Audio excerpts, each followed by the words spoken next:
All right, so I'm just laughing because this is like my third or fourth take in doing this. I keep getting interrupted, so hopefully this time we won't get interrupted. We'll be able to make it through. So, okay, so this is video number 6. If you haven't seen videos numbers 1, 2, 3, 4, and 5, then definitely look at those because you're jumping in the middle here.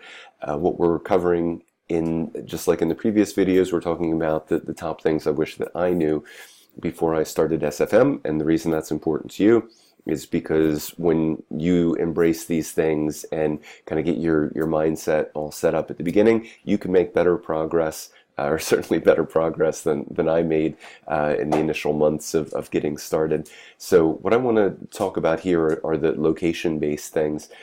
And it might seem like a small point, and this is a smaller point than some of the other things that I covered, but I'll just real quickly go through this, which is that when you think about your location, you need to be aware that not everybody can work in the same place and be productive.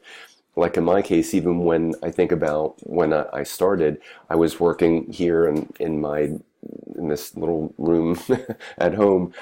And it wasn't always productive because, like when we have guests from out of town or friends are over or this kind of thing, that it wasn't always the most productive, but I just kind of had it in my mind that this needed to be the place that I worked. And the way I kind of ended up breaking out of it was, I guess it was probably the second month that I was into SFM, where we had it wasn't a power, we had power, but I lost my internet connection.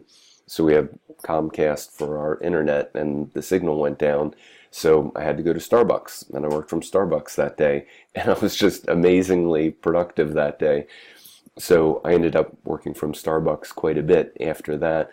But that's my point, is that just try different places because you don't know how much more productive you can be until you give it a try.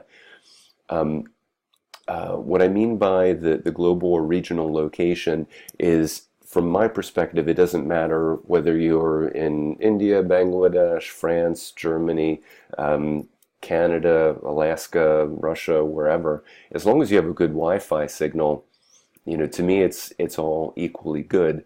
So to me, the global or regional location really doesn't matter. It's more about where you can be productive.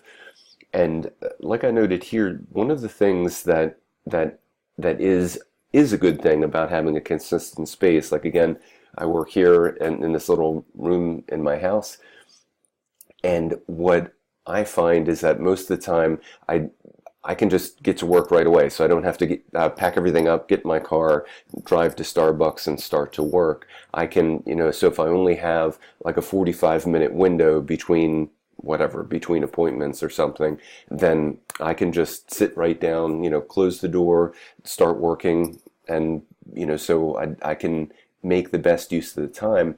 And there is a power in being consistent about how you approach things and what you do. So if you are one of those people who, if you can be productive in your house, then there is a power in being consistent. Your body just knows when you sit down, you've got your pen, you've got everything's already organized, you can just get straight to work. So, I will recommend that if you're like me, where I do work from home easily 80% of the time.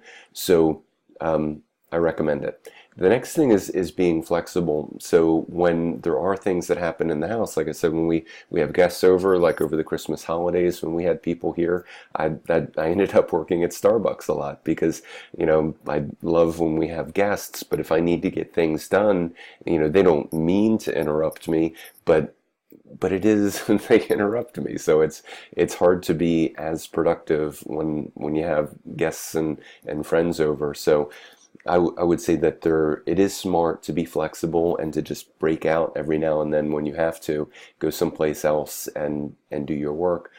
The other is when there's tension in the house, shall we say, like if you have an argument with your significant other and you just need, you need to get work done and you're just not getting anything done at home. Again, use your best judgment, but like in my case, whenever there's household tension, I generally don't try to force myself to work here. For me, it's better to just, again, pack everything up, put it in my bag. I go to Starbucks or wherever, and I work there just to kind of reset my mind and work. So the next piece would be travel, whether it's daily travel. So if you travel to work, or if you're just on the go a lot, then whether you're traveling daily or traveling for holidays and vacation, just again be aware of your commitments for your business, because again, this is a business like any other.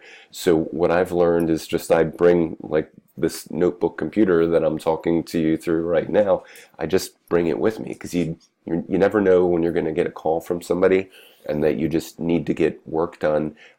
So that's the point here, is that when you know you're going to be away from home, definitely bring your computer and anything else you need to be productive. The last piece is to be realistic with yourself, where, again, trying to think through because it's not good enough to just sit and put in time. So this is not a dollars per hour situation. This is something where you need to be consciously aware of being productive. And then the second is, are you happy at it? Because if you're there and you're kind of gritting your teeth and you're trying to force yourself to do it, then that's not a good sign either. You need to, get up, wash your face, just somehow get yourself back into a good zone. The last thing that I'll mention is an accountability partner, because I get a lot of benefit from this. So I have one accountability partner who's within SFM. Sorry, that was my dog vomiting on the floor. Can't script that. Anyway, so the accountability partner is somebody who can help me to get things done in a timely fashion. So I've got the one person within the SFM, and then I have another person who I brainstorm with. So we're in a group where we're able to hold each other accountable for our goals on a monthly basis. We meet every week, but we set monthly goals. So that's all for now. I have to clean up a mess. Appreciate your patience, and look forward to sharing the next video with you.